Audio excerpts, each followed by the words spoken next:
I don't know if you've had this conversation with friends, but as we've been in this pandemic for over a year and a half, I wonder what it's done to your relationships. How has this pandemic and the lockdown impacted the way that you relate, either to your friends, to your family, but in particular, if you're married, to your spouse? What has been the impact of this pandemic and this lockdown to your relationships?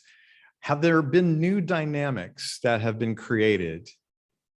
One of the things that we do know, unfortunately, is that during this pandemic, the rates for domestic abuse has increased. It's spiked. And divorce rates have increased during this pandemic. So there has been something that has been created by this pandemic that has led to greater domestic abuse and conflict and tension and even divorce. And I think one of the reasons, if we want to simplify it, is there's greater exposure. The more time that we are in lockdown, the more we are together. And the more we're together, the more that we see each other. And that includes seeing each other's faults, seeing each other's weaknesses. And we can respond in one of two ways. One, we can fight. We can get after each other when we see each other's differences and see each other's weaknesses and failings and the ways that we let each other down and the ways we disappoint each other. The more we expose ourselves to the ways that we fall short, then we can fight about it and we can get into conflict. And a whole other litany of negative dynamics can be created. This text shows us another way. And I hope that this encourages you, no matter where you are in your relationships, in your marriage, in your friendships, that you would allow this text to speak to you about what happens when there is that exposure, when you're exposed to the faults of others, or when your own faults get exposed. This text will serve us well in how to take what this pandemic has created and turn it into something positive and something that's growing us and maturing us even. So as we've been coming through this text, we've been looking and exploring 3 points that come out of this text.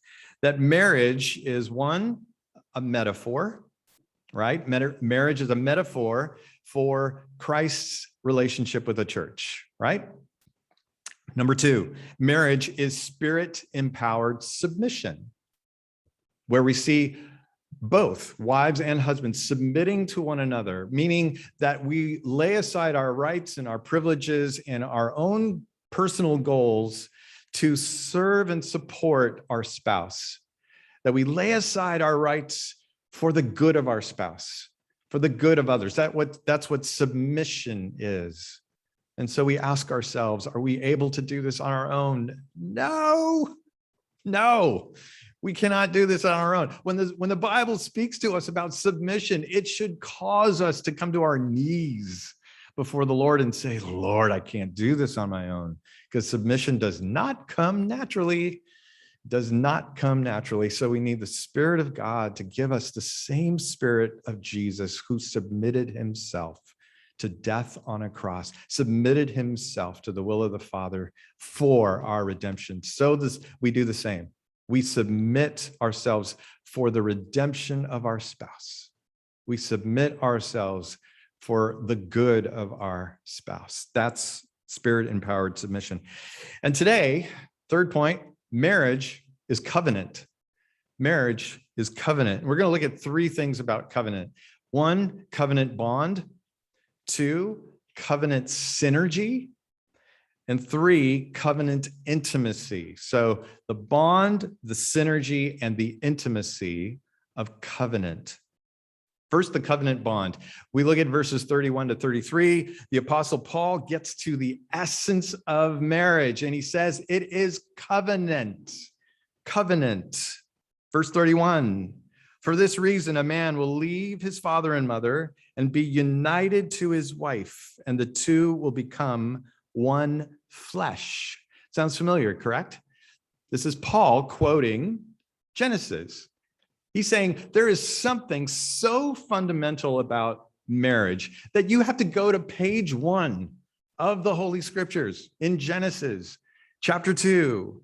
And we see from page 1 that God had put into the design of marriage this essence of covenant. So from the very start, you see God designing marriage as a covenant.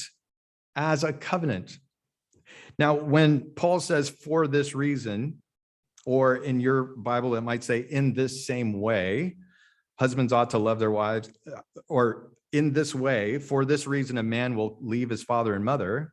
What way? What is this reason? For this reason means he's going back to verse 28, and he's saying, in this same way, husbands ought to love their wives as their own bodies. He who loves his wife loves himself. So husbands are to love their wives as if they are taking care of their own bodies. That is speaking of a unity. That's speaking of a oneness between a husband and a wife, where, like, I gave the analogy of brushing your teeth. You don't think about whose teeth you're going to brush that morning. You just wake up and think, I'm going to brush my teeth. You don't even think about it. You just do it.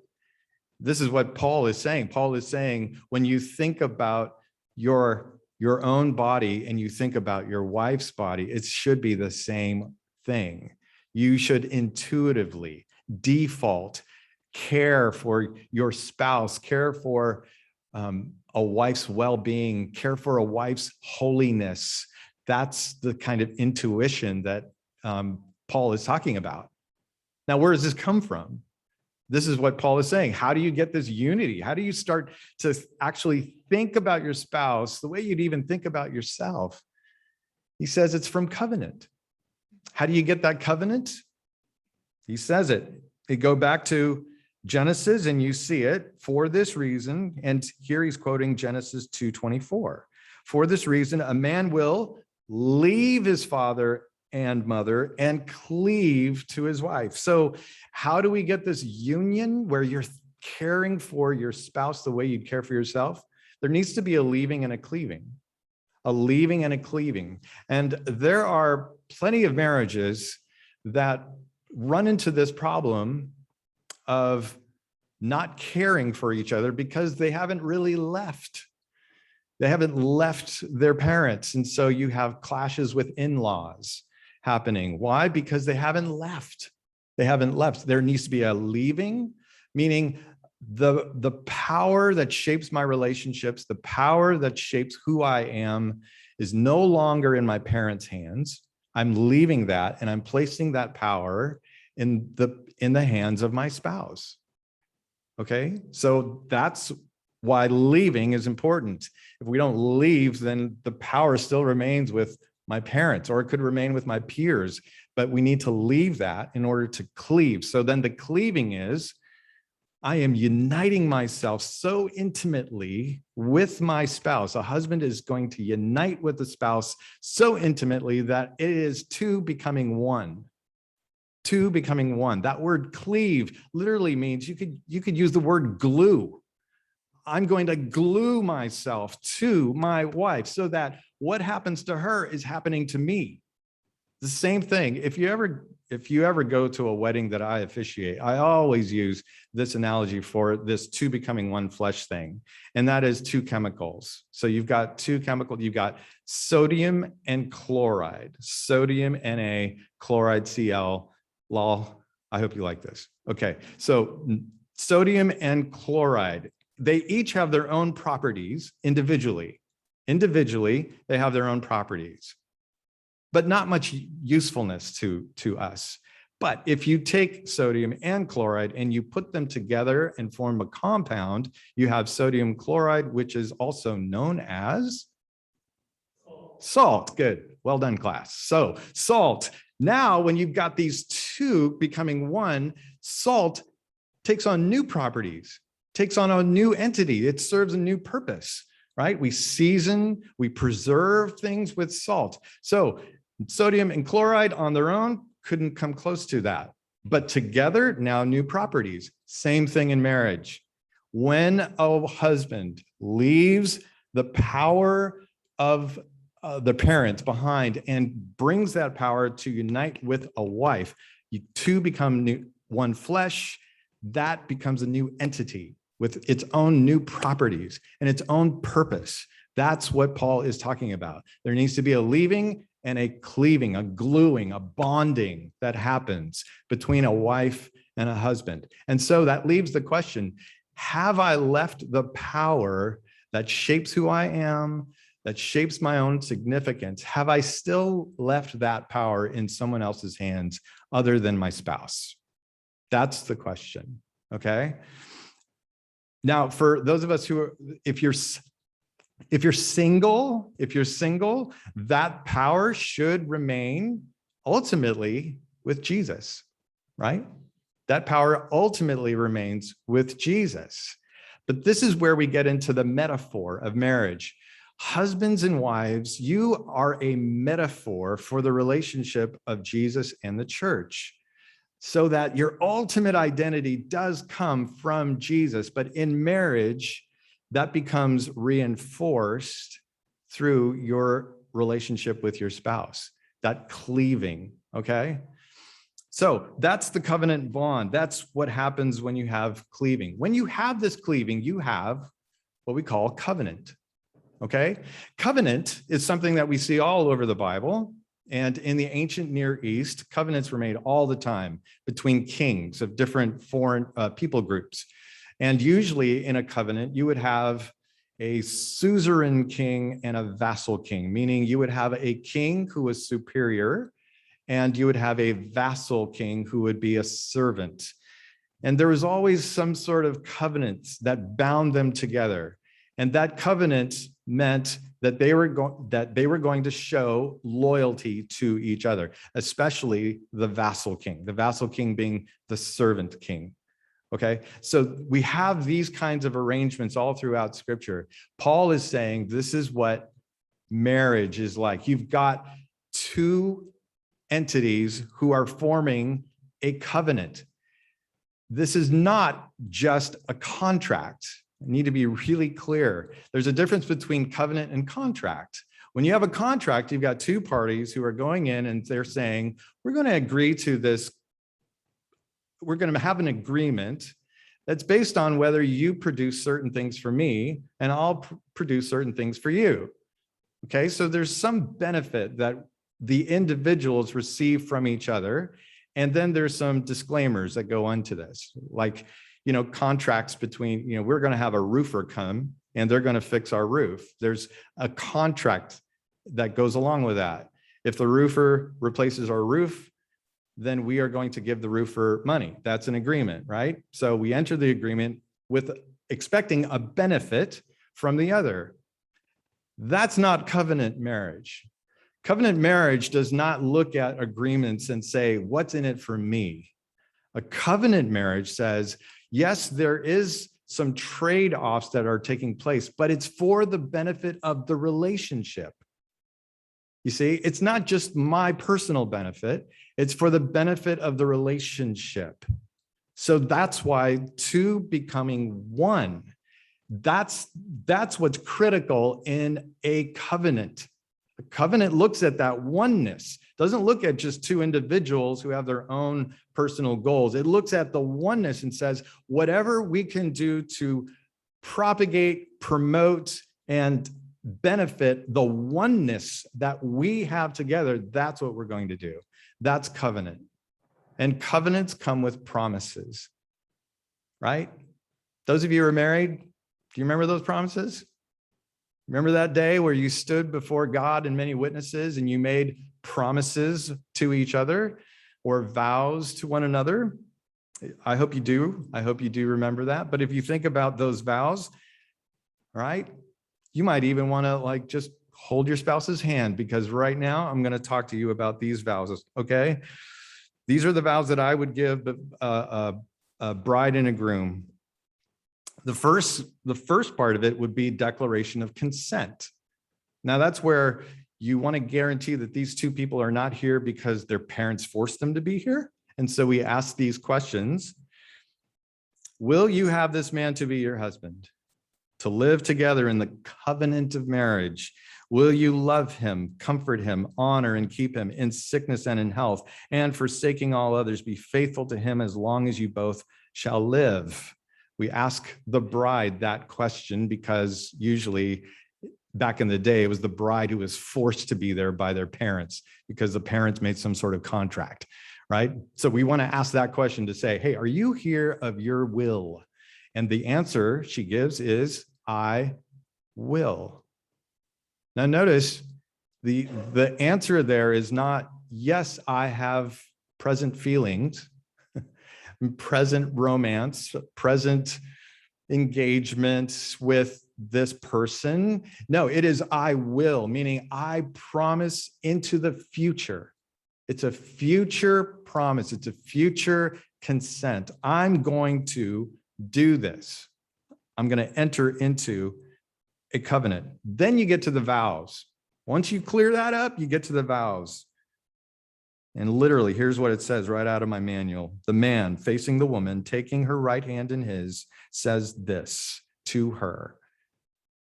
In the name of God, I take you to be my wife, to have and to hold from this day forward, for better, for worse, for richer, for poorer, in sickness and in health, to love and to cherish until we are parted by death. This is my solemn vow. Okay? That's a promise. That's a promise. And these promises are there to say, I am going to be there for you no matter what your life is going through. So if you think, married people, if you think for a moment, think about what you've been through. You've been through sickness. You've been through hardship.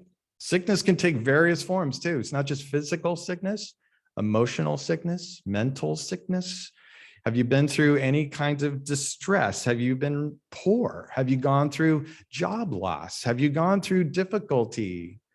This is the promise that you're making in all of those circumstances to say, yes, I promise to love you no matter what.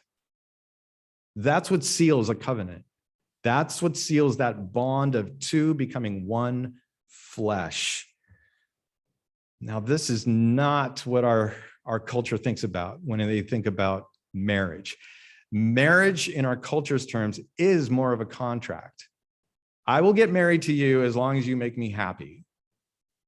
That's a contract, right? I enter this agreement expecting some benefit coming to me from you at some reasonable cost to myself, right?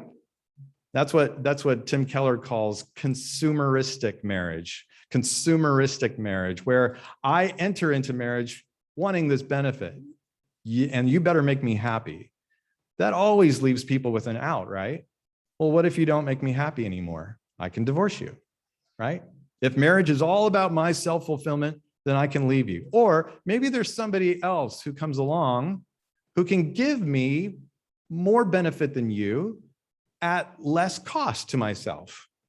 Low maintenance. Someone comes in, well, I could just move on from you and move to that person and enter a new contract that's better for me. Why? Because it's about my happiness. That's our culture's view of marriage. And that's why marriages, 50% of them end up in divorce, because the gauge is my personal happiness. It's not, I promise to give to you no matter what happens. It's not that. That's covenant. Our culture enters into contracts for my own personal benefit. This is really important because in a contract, you don't know if that person's going to leave. You're really not sure. And if you're not sure, you're always in almost dating mode. You're always constantly trying to impress, trying to earn your way to keep that person around. That's the goal in a contract marriage. I've still got to like show up just to be sure you're still with me. In covenant, no one's leaving, right? No one's leaving in covenant. And we've got two people who have proven, hey, no one's leaving in this. All of a sudden, you can be yourself. You're not there trying to impress, put your best foot forward. You can now rest, put it all down, be yourself. Why? Because no one's leaving. No one's leaving. That's the benefit of, Trish and I are coming up on 10 years of marriage, and when you come up to 10 years in marriage, the divorce rates, once you get to 10 years, is far less than in those initial couple years. Those initial couple years, what is happening? You've got two people oftentimes who get married because they've got the romance and the feelings, and they're feeling a lot of happiness from each other. But at some point, that has to move from just personal happiness to sacrificial giving and to covenant love, where I'm in this for you, and I'm not just in this for me. A lot of couples never turn that corner, right? They never turn the corner from, hey, this is about my happiness, to sacrificial giving. It just keeps being about my happiness.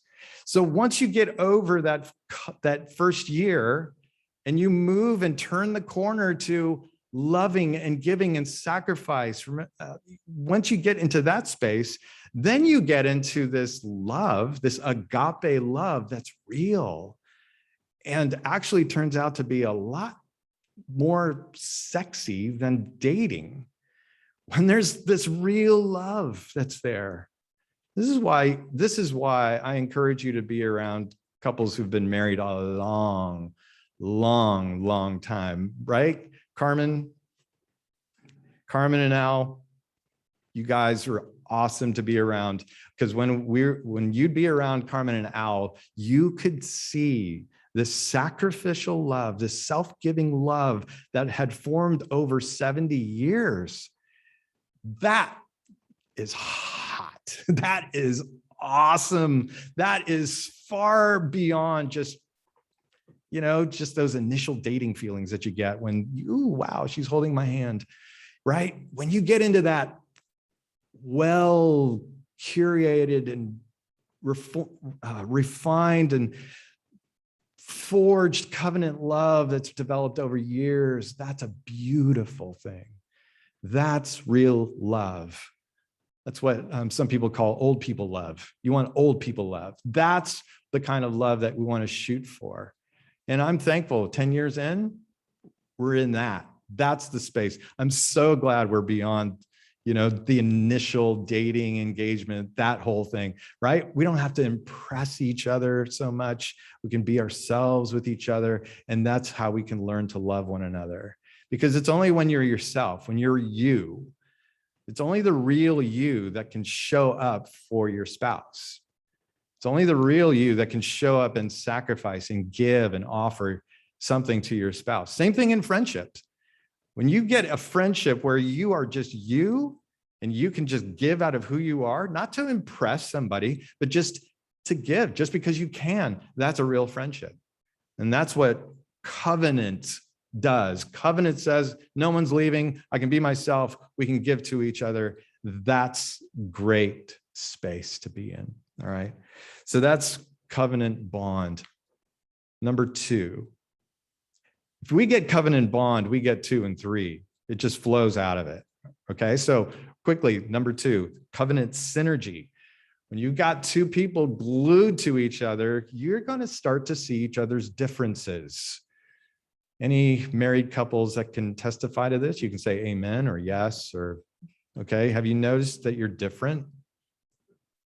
Have you noticed that there are more differences between you than you thought there were when you first got married? Yeah, like alarmingly so. It's like, wow, you're so much more different than I thought, right? Same with Trish and I. When Trish and I got married, I thought, boy, there are a lot of similarities between us. 1, we both love God. 2, grew up in ministry families. 3, we're both introverted. 4, we liked this group called Over the Rhine. We could just get this list of similarities. And then getting married, whoa, there's some differences going on. She makes decisions more based in intuition. I need hard, cold facts. She is more, let's say, she likes chaos. She's okay, comfortable in chaotic environments. I need structure and organization. And so when you see these differences, they can start forming tensions, right? It's like, how do you stack the dishwasher like that? It's so crazy. How's any dish going to be?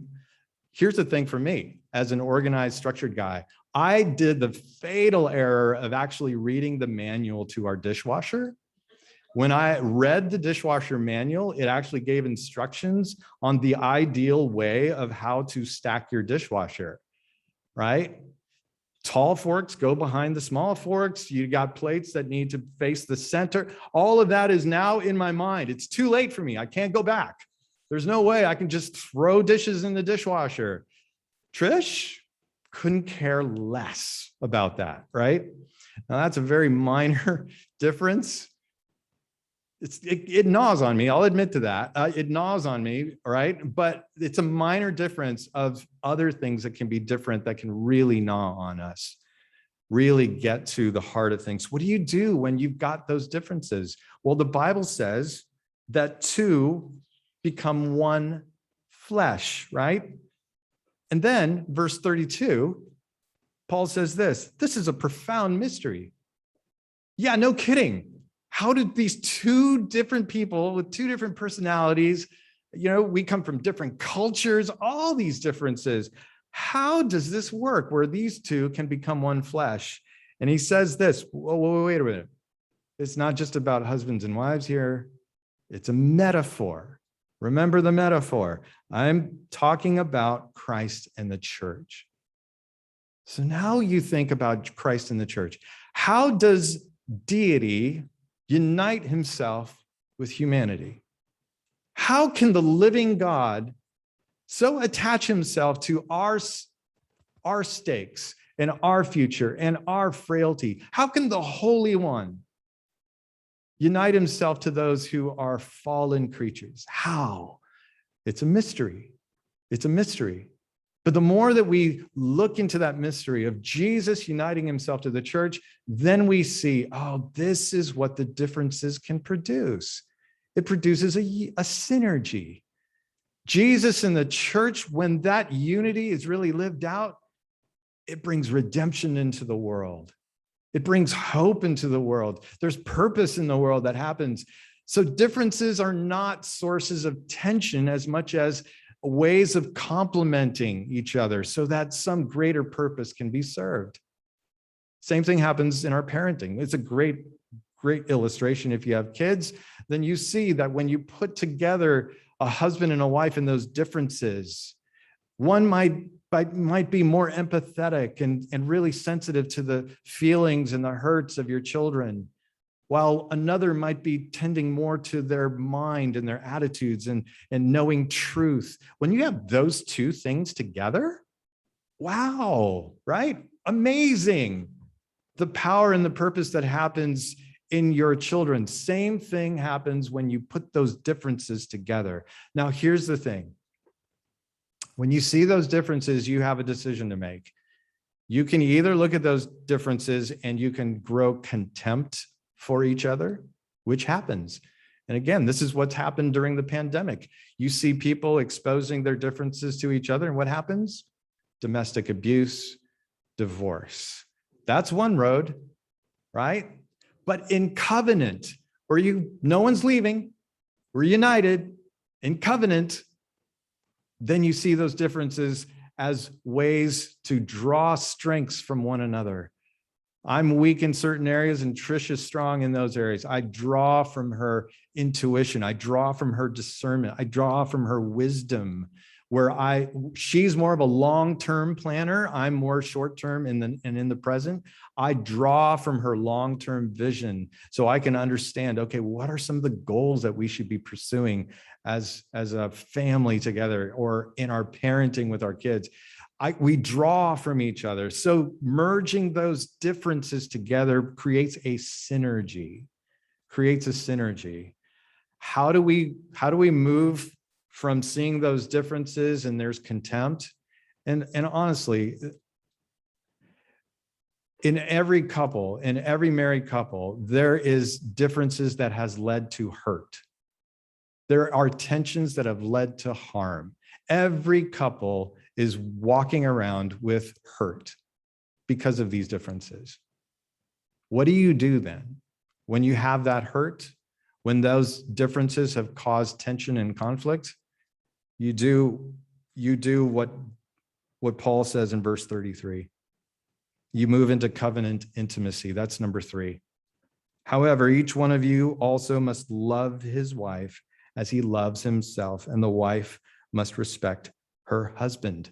When those differences arise, a husband and a wife need to choose love, need to choose compassion, need to choose empathy.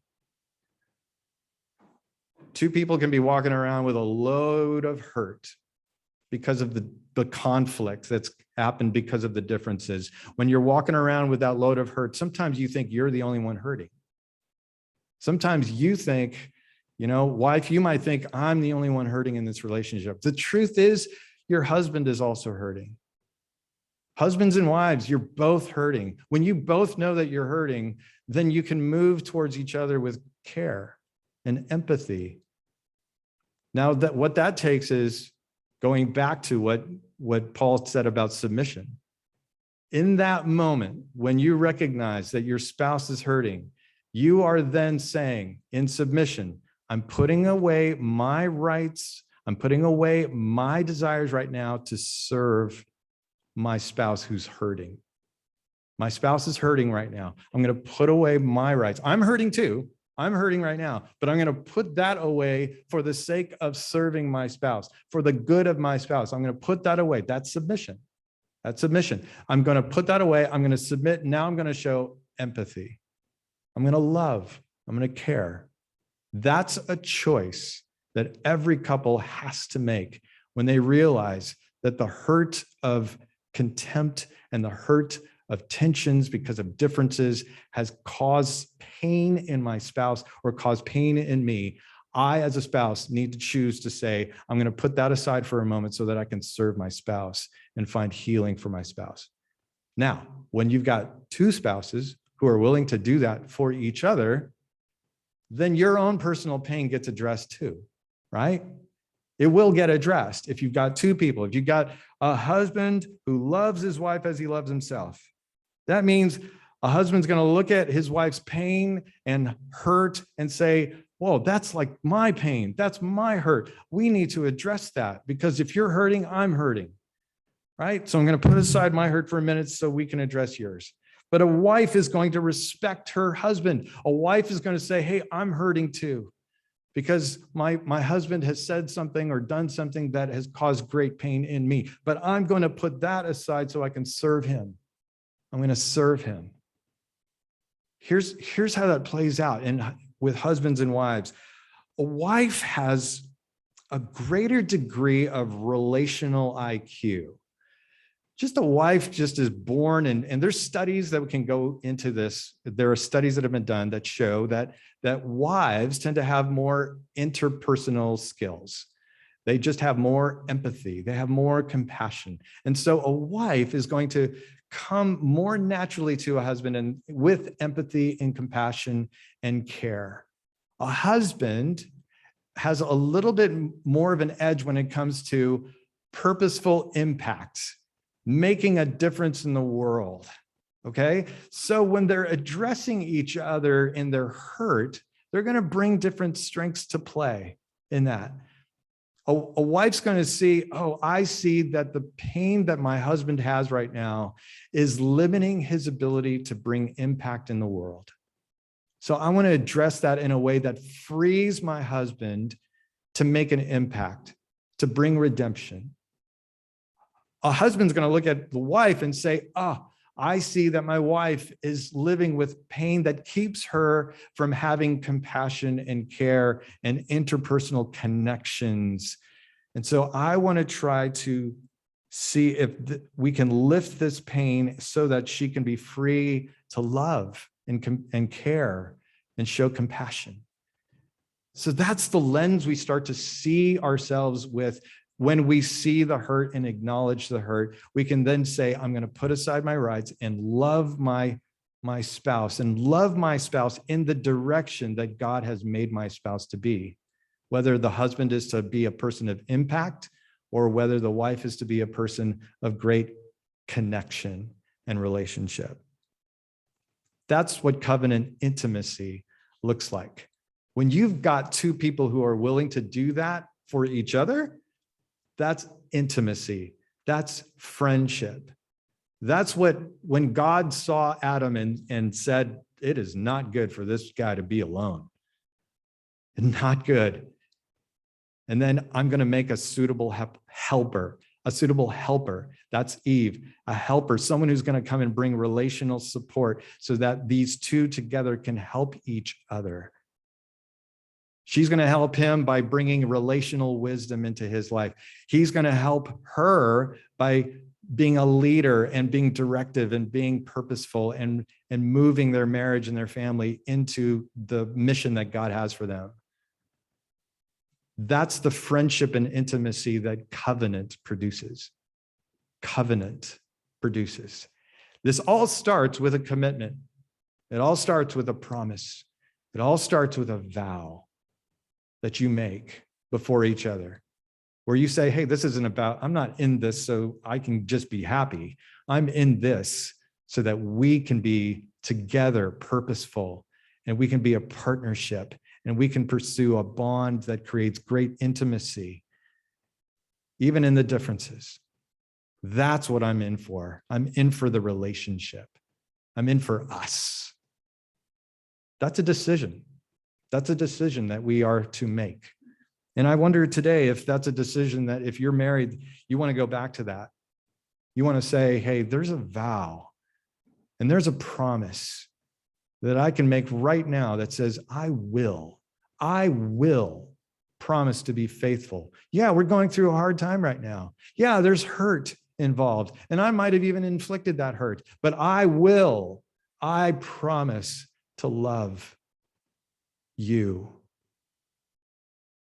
And when we do, we'll put that metaphor out there into the world. We'll be bearing witness to the relationship of Jesus and his church, because Jesus, he left his Father's throne, right? And he cleaved himself to sinners like us. He made a covenant with us, and he did it at great cost to himself, because to cleave to us meant he needed to take our place on the cross. He needed to die on the cross for our sins. We were guilty and living in shame before God because we'd fallen short of his glory. But Jesus cleaved himself to us in covenant by the shedding of his blood, so that in his death and in his resurrection, he has guaranteed that we would have life and we would have newness of life in him forever.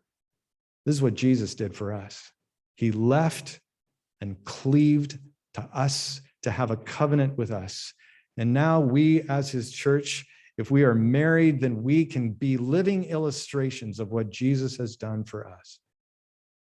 And if we're in friendships and singles, we're in friendships that can also show that this is what relationship with Jesus looks like.